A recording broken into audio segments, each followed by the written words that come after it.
Hello YouTubers, my new workbench.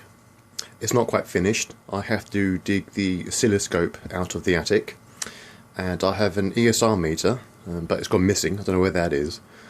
But the workbench itself, that's in place. It's my Variac dustbuster. Very nice. Anyway, the subject of this video are these speakers. JBL Model 4312 monitor speakers. These haven't been part of my regular rotation for my hi-fi. No, instead I bought these ages ago and put them into storage, and I've just dug them up. I plugged them in for the first time today to have a quick test, and there's a few problems. The woofers work. The mid-range on this speaker doesn't work at all. The mid-range on that speaker does work, but there's a large rip in it. And the tweeters, although they work, there's something weird going on with these mismatched holes. They've obviously been taken out and moved around for some reason, so that needs investigation. And they're very dirty, the cabinets are in poor condition. So yes, start on these.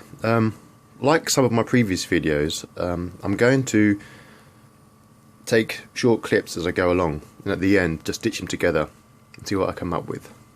Well, I pulled out the mid-range speakers because I reckon they'll be the biggest problem, and they're actually different. They're both JBL mid-range speakers, but obviously not the same.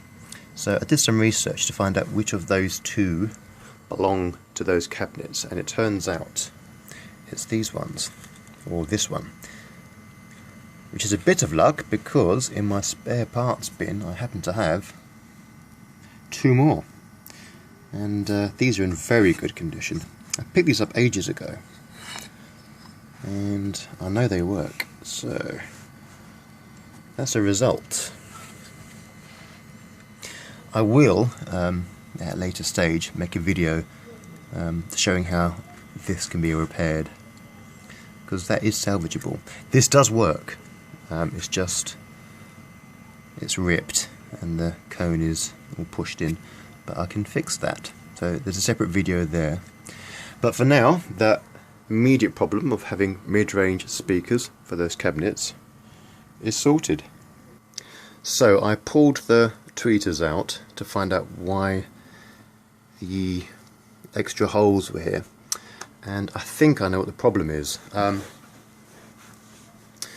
These aren't original to these cabinets. The original tweeters had a square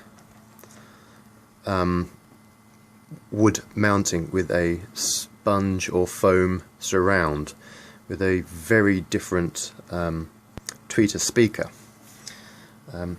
And on those original tweeters, the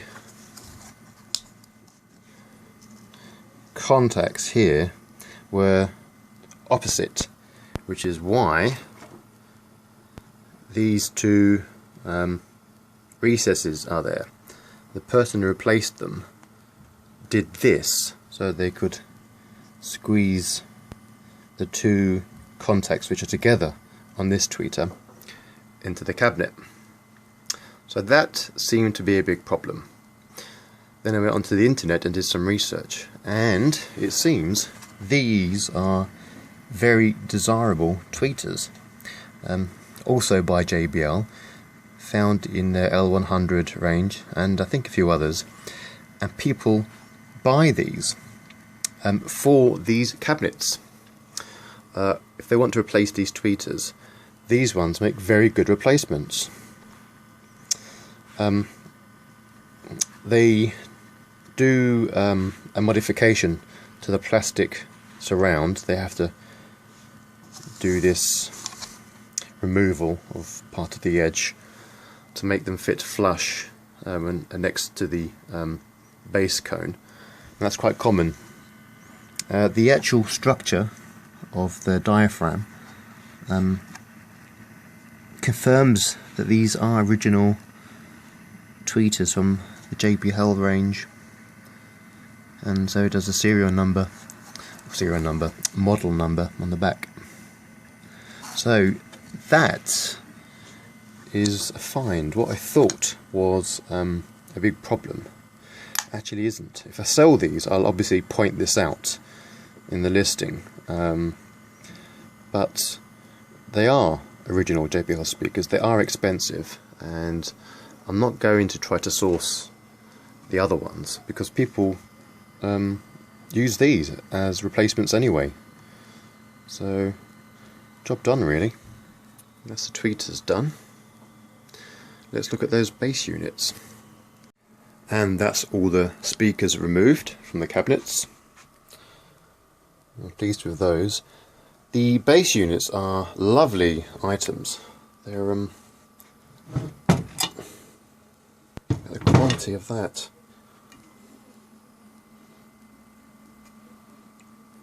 Lovely cast frames. Very heavy. They need a good clean. There's a dead spider on that. Look at that. Ugh, that's got to come off, obviously. They need a clean, and when I put them back, I rotate them 180 degrees because, like a lot of these resin-covered speakers, the resin's moved to the bottom of the bass unit. So if I put them back 180 degrees different, over the years that resin will go back and recover the speakers. This needs to be sorted out obviously, and this one is very dirty. This one's not quite so dirty but still needs a clean. So that's the drivers. The cabinets, I'm not too sure what I'm going to do about those. Obviously I'll check the crossovers, but they are very tatty. I don't think a clean up is going to be enough. I don't know. I might take a sander to these.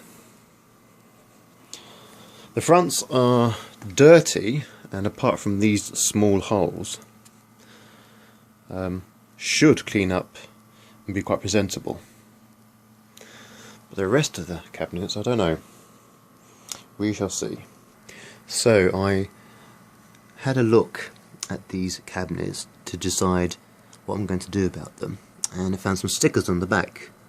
This is the most interesting one: TVI editing with an address. So I typed that into Google, and it seems the speakers have some interesting history behind them.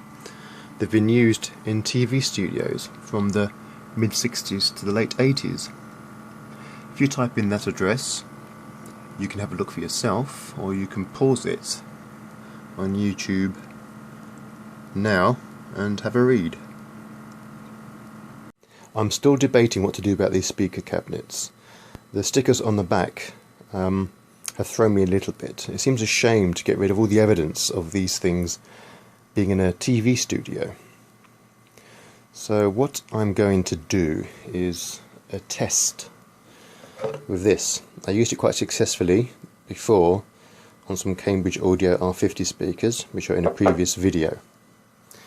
So I've given just the tops a clean, and I'm going to try this stuff, and if this can rejuvenate those speakers, that'll be a result. As I understand it, the way this stuff works is it dissolves the existing finish, and then as you wipe it you're effectively reapplying it, so it evens out any blemishes.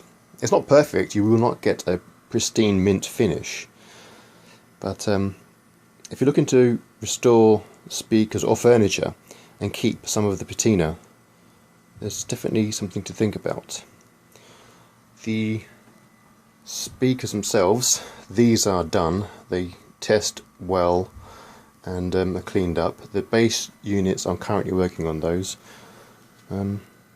So yes, let's have a little test with this Restorer finish and see how it looks. Well, I've used the Restorer finish on top of the cabinets, and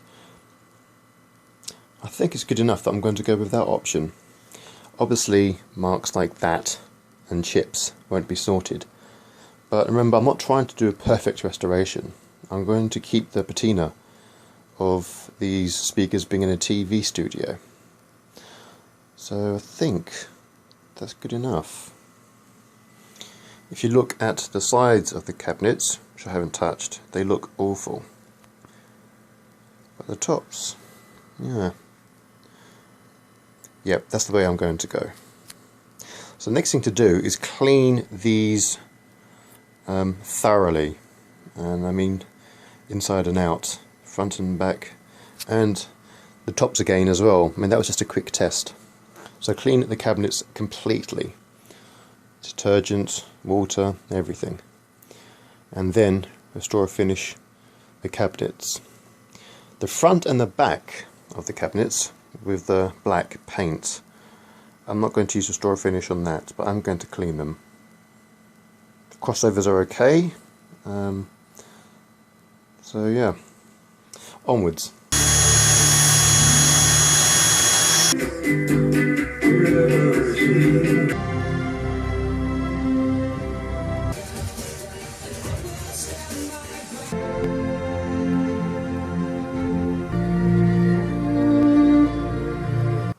And they're finished, completely finished.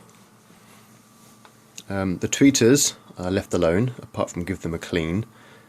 As you know, they were replaced before me, but with good replacements. JBL tweeters from another model. The mid-range units I replaced with some speakers from my spare parts bin, but they're a like-for-like replacement. And the bass units are in good condition. I just cleaned those up and rotated them 180 degrees. And the controls, there, the frequency controls, they're in good condition and work. So functionally, these speakers are spot on. Cosmetically, they're not great. When I got hold of these ages ago, they were filthy. They're now very clean, but they still bear signs of their time in a TV studio. They have various dings and dents and scrapes and stuff. If I was to keep these, I'd remove all the finish and probably fill those dings and dents and either re-veneer them or paint them. I've seen these in grey and they look very good. But I'm not keeping them, and some people might like the evidence of their time in the TV studio shown in their cabinets. So I've cleaned them and left the labels on the back, and they are as they came out of the TV studio, but just refreshed. One thing I will say about these speakers, I'm starting to realise there's a pattern in my preferences for the sound of speakers. Various JBL speakers have passed through my hands, and I've still got my Klipsch speakers as my personal reference speakers, and I'm starting to realise I really like the sound of American speakers. And with that in mind, let's give you a quick demo.